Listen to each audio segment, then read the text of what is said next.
Hello students, कैसे हो आप लोग? आई होप सब लोग अच्छे होंगे।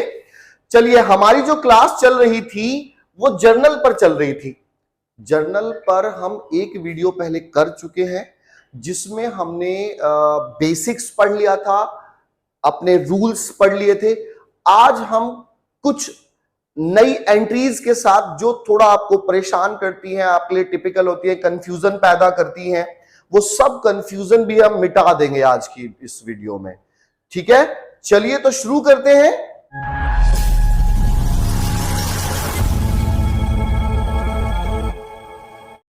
हाँ तो स्टूडेंट्स, हमें जो एंट्री करनी है जर्नल एंट्री, वो स्टार्टिंग से आज हम फिर से थोड़ी बता रहे हैं। हमने पिछली क्लासेस में बेसिक कर लिया था, तो अब हम एंट्री करते हैं। तो सबसे पहली एंट्री जो होती है हमारी, वो होती है बिजनेस स्टार्ट करने की एंट्री, है ना। तो मैंने क्या किया, आप तो क्या डेबिट करना है क्या क्रेडिट करना है, तो 3 गोल्डन रूल्स पहले से लिख के रखे हैं, आप देख ले। डेबिट व्हाट कम्स इन और क्रेडिट व्हाट गोज आउट। जो बिजनेस में अंदर आएगा डेबिट, जो जाएगा वो क्रेडिट होगा। डेबिट द रिसीवर और क्रेडिट द गिवर। देने वाला जो रिसीवर होगा, हमसे रिसीव करेगा, वो डेबिट होगा, और जो हमें देगा, गिवर होगा हमारे लिए, वो क्रेडिट होगा। All expenses and losses debit होंगे, all incomes and gains credit होंगे। अब देखिए, हम बात कर रहे हैं सबसे पहले number 1, started business. Business with cash, with cash 1 lakh rupees. अब देखिए बच्चों, ये एंट्री करते तो इस एंट्री में बड़े डाउट आता है बच्चों को कि जब बिजनेस स्टार्ट करते हैं तो क्या आया। मैं पूछता हूं क्या आया क्या गया। तो जब पैसे से, कैश से बिजनेस स्टार्ट किया तो मेरे पास कैश आया, लेकिन कैसे आया ये हमें सोचना है, क्योंकि बिजनेस अलग होता है, बिजनेस का मालिक अलग होता है। अब देखिए, मैं बिजनेस का मालिक हूं तो मैं अपने बिजनेस को पैसे दे रहा हूं। अब मैं बिजनेस के पॉइंट ऑफ व्यू से सोचता हूं तो पैसा मेरे पास आया, ओके। तो जब मेरे पास पैसा आया तो मेरे लिए डेबिट हो गया, यानी कि कैश अकाउंट डेबिट। और वो पैसा कहां, किस लिए आया? बिजनेस को चलाने के लिए, यानी कि बिजनेस की वो कैपिटल है। तो हमारी एंट्री बन जाती है यहां पे, cash account debit to capital account, to capital account being business started with cash. और 1 लाख रुपीज ये डेबिट की अमाउंट, और ये हमारी क्रेडिट की अमाउंट, ओके। तो ये हमारी एक एंट्री हो जाती है। अब बात करते हैं इसी में, यदि हमारा जब बिजनेस स्टार्ट हो रहा है तो जरूरी थोड़ी ना कि केवल कैश ही लाया हो, वो कई सारी चीजें ला सकता है। तो मैं इसी में एक एंट्री, इसी में कंफ्यूजन हो जाती है बच्चों को, वो और बताता हूं एक और। ये से इसी के फर्स्ट पार्ट का सेकंड है, started business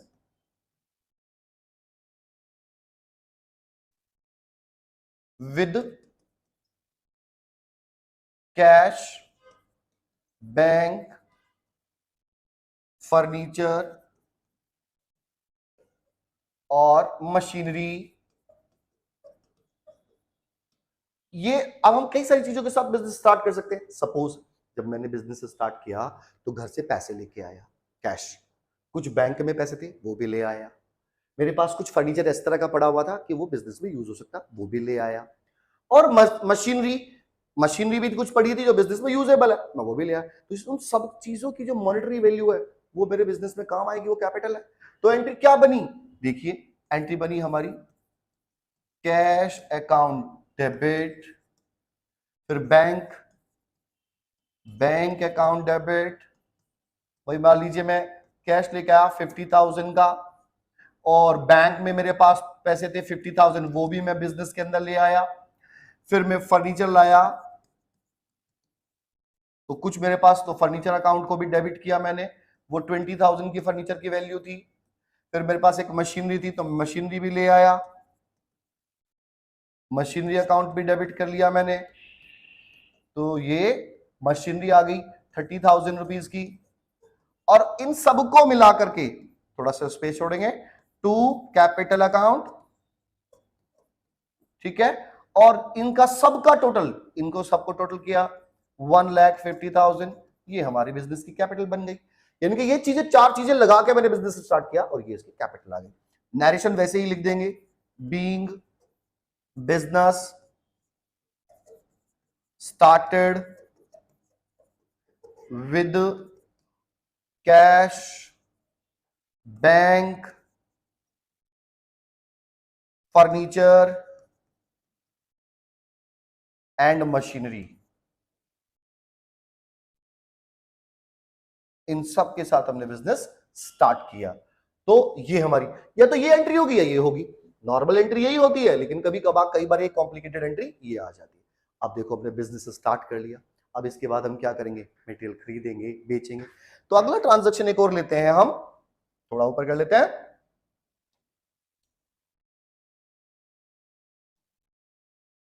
number 2, purchase goods for cash. अभी हमने गुड्स परचेज कैश में किया, तो हम एंट्री क्या करते हैं, हमारे पास क्या आया, परचेजेस आया, गुड्स आए, तो हम एंट्री करते हैं purchase account debit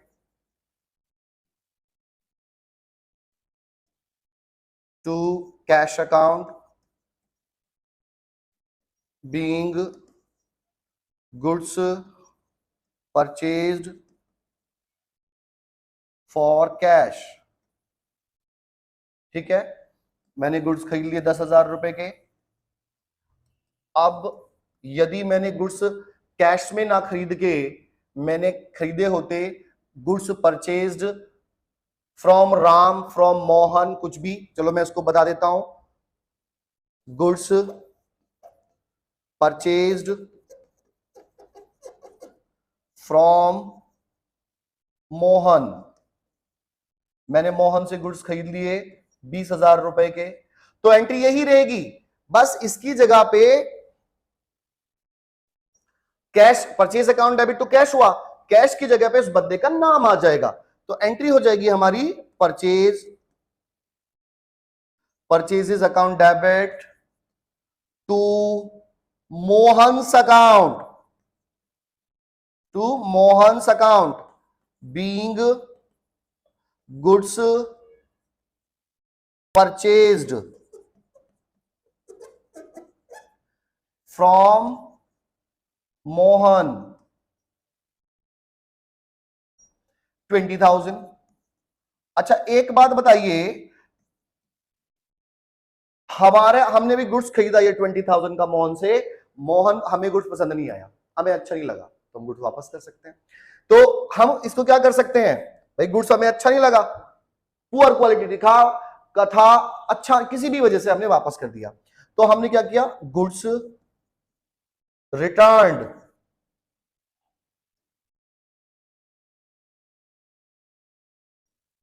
to Mohan, हमने मोहन को गुड्स रिटर्न कर दिया भाई, क्योंकि हमें अच्छा नहीं था, इसमें से 5,000 रुपए का मटेरियल वापस किया, तो भाई जो परचेज है ही तो वापस चली जाएगी, तो ये तो क्रेडिट हो गई है ना। तो डेबिट किसको करें भाई, मोहन, देखा जाए तो सीधी एकदम से उल्टी एंट्री हो गई है, क्योंकि हमने माल वापस करा, तो एंट्री बन गई हमारी Mohan's account, Mohan's account debit to purchase, लेकिन परचेज तो नहीं, सब परचेज रिटर्न बोलेंगे, परचेज रिटर्न अकाउंट, ठीक है, being goods return to Mohan, Mohan को माल वापस किया 5,000 रुपीज का। ठीक है, हमने मटेरियल खरीदा, कैश में खरीदा तो purchase account debit to cash, उधार में खरीदा तो purchase account debit to Mohan, जो भी नाम होगा डेटर का नाम, और अगर हमने मटेरियल वापस किया तो Mohan account debit to purchase return कर दिया। अब हमने खरीद लिया, अब हम बात करते हैं मटेरियल बेचने की।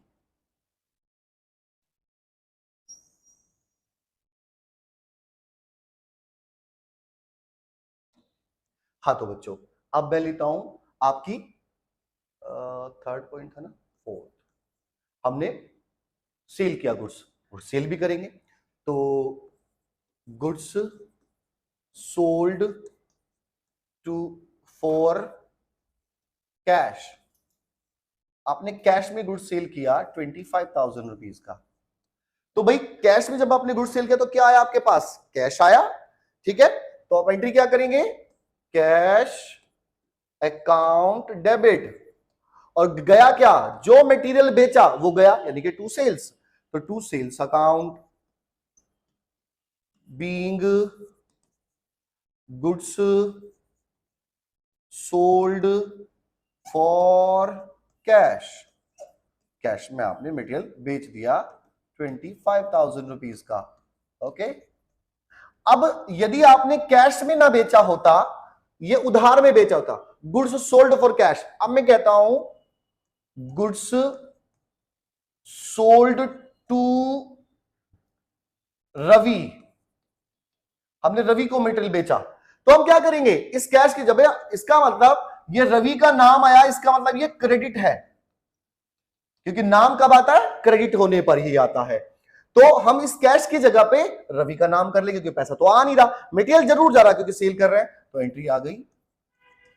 ये तो रवि डेबिट, अगर यदि आपको नाम लिखना है तो Ravi's account debit to sales account 25,000, नगद में बेचा तो ये, और उधार में बेचा है तो ये एंट्री आ गई, और नरेशन हो जाएगी बीइंग गुड्स सोल्ड टू कौन, रवि, रवि को माल बेचा। ये लो जी। अब बात करी, चाहे हमने नगद बेचा उधार बेचा, अगर हमने मटेरियल रिटर्न कर दिया भाई, उसने रवि को मटेरियल हमारा पसंद नहीं आया, उसने कहा भी अच्छी क्वालिटी का नहीं है, वापस कर दो, ठीक है भाई वापस कर दो, तो हमारा बिका हुआ माल वापस, यानी कि ये मैं कहता हूं goods return by Ravi, Ravi ने हमारा माल वापस कर दिया। तो हमारे पास क्या आया, सेल्स रिटर्न, तो सेल्स हमारी वापस आ गई, तो sales return, sales return account debit to किससे आया, रवि से, to Ravi's account.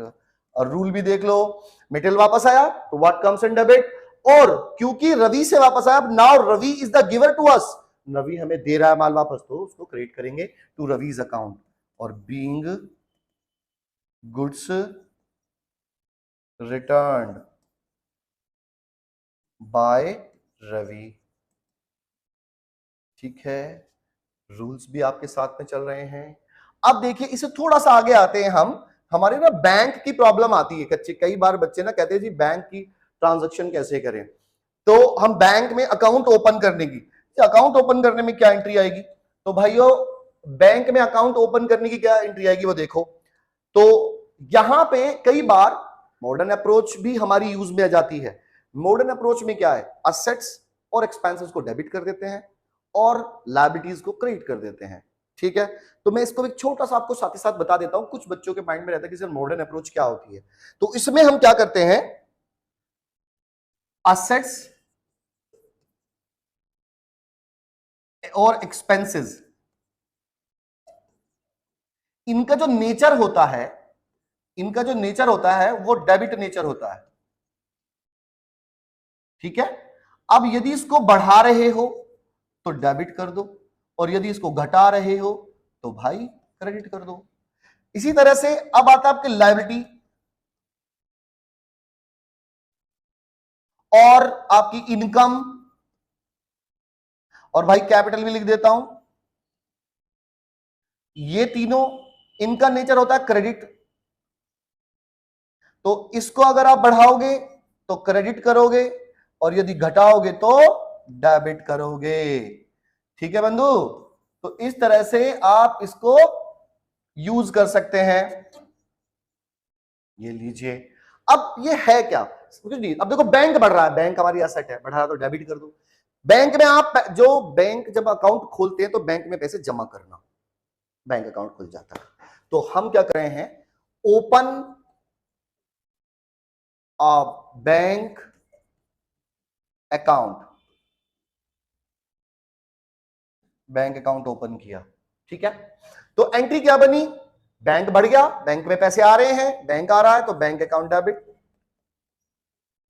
Bank account debit. और गया क्या आपके पास से? Cash to cash account. तो बीइंग बैंक अकाउंट ओपन्ड, 5,000 रुपए से हमने बैंक अकाउंट, 50 से चलो 50,000 से हमने बैंक अकाउंट ओपन कर दिया। भाई बैंक अकाउंट ओपन करने की भी एंट्री यही है। और अगर कहता है कैश डिपॉजिट इन बैंक, तो इसकी भी एंट्री यही है। बैंक अकाउंट ओपन करने की भी एंट्री है, अगर बैंक में पैसे जमा किए तो उसकी भी एंट्री यही है। क्यों? क्योंकि बैंक में पैसे बढ़े और कैश हमारे पास से गया, तो bank account debit to cash. और यदि बैंक से पैसे विड्रॉ कर रहे हैं, बैंक से हम पैसे निकाल रहे हैं, ठीक है, तो क्या एंट्री होगी?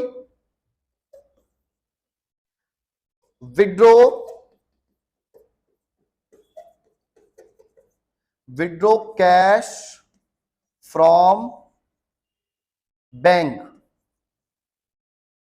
अब बेटा जी बैंक से जब पैसे निकाले जाते हैं ना, तो दो यूज के लिए निकाले जाते हैं। अगर खाली ये कहे विड्रॉ कैश फ्रॉम बैंक, तो इसका मतलब वो बिजनेस में यूज करने के लिए पैसे निकाले जा रहे हैं। तो हम सिंपल एंट्री कर देंगे, हमारे पास क्या आया? Cash account debit to bank account, क्योंकि कैश आया, कैश बढ़ गया और बैंक में से पैसे घट गए, to bank account. Being cash withdraw from bank. चलिए 10,000 आपने बैंक से पैसे निकाले, ठीक है। अगर इसके साथ being cash withdraw from bank, भाई विड्रॉ कैश फ्रॉम बैंक, अगर इसमें ये और जोड़ देता फॉर ऑफिस यूज, तो भी इसके जुड़ने पे भी एंट्री यही होती, क्योंकि पैसा आप बिजनेस में से निकाल रहे हो ऑफिस यूज के लिए। लेकिन चेंज कब होता है? जब आप ऑफिस यूज के लिए ना निकाल के पर्सनल यूज के लिए निकालो। अब देखो इसकी क्या कंडीशन बनती है? Withdraw cash from bank for personal use. आपने बैंक से पैसा निकाला पर्सनल यूज के लिए, तो पर्सनल यूज को बेटा जी क्या कहते हैं? पर्सनल यूज को कहते हैं ड्रॉइंग, ठीक है। वो ऑफिस यूज के लिए नहीं, तो वो cash account debit to bank नहीं होगा, वो होगा drawings account debit to bank.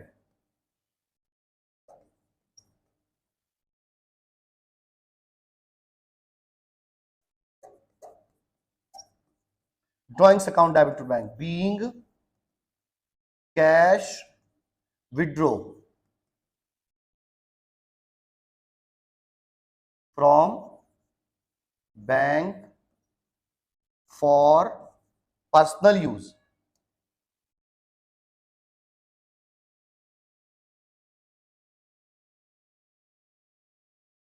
Office use होता तो यहां ड्राइंग नहीं आता, तब यहां पे कैश आता, जैसा कि इसमें हुआ। ओके, ये कंफ्यूजन खत्म हो गया, आगे बढ़ते हैं।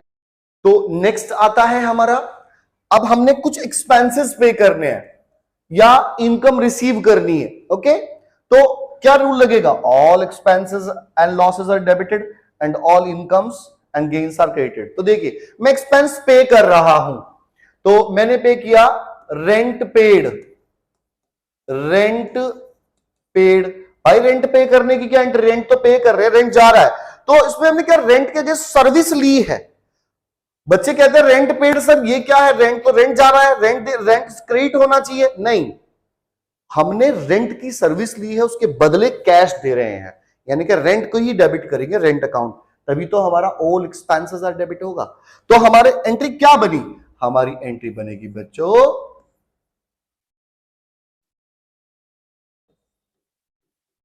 Rent account debit to cash account और being cash paid for rent. अच्छा, इसका मैंने 10,000 रुपए रेंट का पे कर दिया। इसमें एक कंफ्यूजन हो रहा जाती है बच्चों को। कई बार कहते हैं सर रेंट आपने कैश से ना चेक से दिया होता तो क्या एंट्री करते, यानी कि रेंट पेड बाय चेक। अगर चेक से दिया होता तो अरे भाई यही एंट्री होती। बस हम क्या करते, rent account debit to cash ना करके बैंक कर देते, क्योंकि पैसा तो फिर बैंक में से निकलेगा। तो एंट्री आ गई, being rent paid by cheque. ठीक है जी, चेक से हमने रेंट पे कर दिया। यदि हमने 10,000 रुपए का रेंट चेक से दिया है तो यहां पे टू बैंक आ जाएगा। और रेंट ही क्या, और कोई भी एक्सपेंस, अगर आपने सैलरी पे की है तो आप क्या एंट्री करेंगे भाई, salary, salaries account debit to bank account. कब, बैंक कब होगा, जब आप चेक से दे रहे हो, और कैश कब होगा, जब आप कैश दे रहे हो। तो इन दोनों में से एक ही लगेगा, क्यों बंधु। और अमाउंट आ जाएगी यहां पे 15,000 की सैलरी पे कर दी आपने, कैश से पे किए तो टू कैश आएगा, और चेक से दिए तो चेक आ जाएगा। और नरेशन में वही लिख देंगे आप जो आपने पे किया, कि भाई बीइंग सैलरी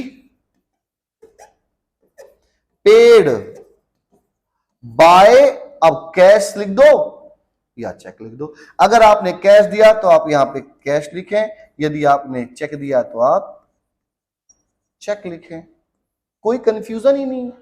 ओके, अच्छा, अब इनकम, अगर कोई इनकम मिल रही है आपको तो देखिए भाई, अभी मैंने ना कमीशन रिसीव किया है ना, रिसीव्ड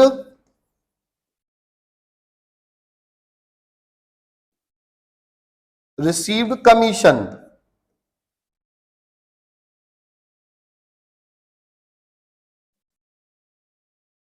तो अब मेरे पास क्या आया भाई, all incomes and gains are credited.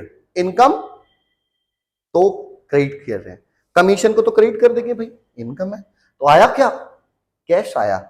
अगर cash account debit, cash account debit पैसा आया to commission,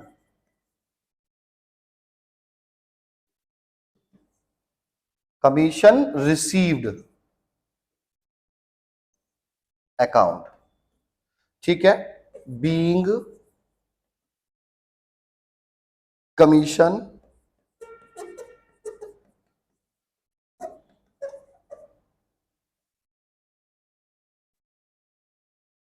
being commission received, वो हमने यहां पे अमाउंट ले ली। और यदि आपने कमीशन चेक से रिसीव किया होता तो क्या करते, तो इस कैश की जगह पे बैंक कर देते। लो मैं उसको भी दिखा देता हूं आपको करके, commission received, commission received by cheque. तो भाई आपको क्या मिला, आपके पास चेक मिला, तो यानी कि बैंक, तो bank account debit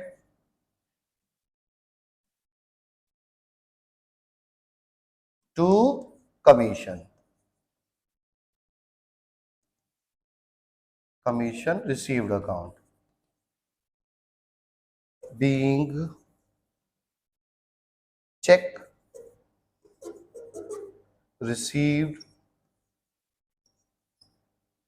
bye for commission.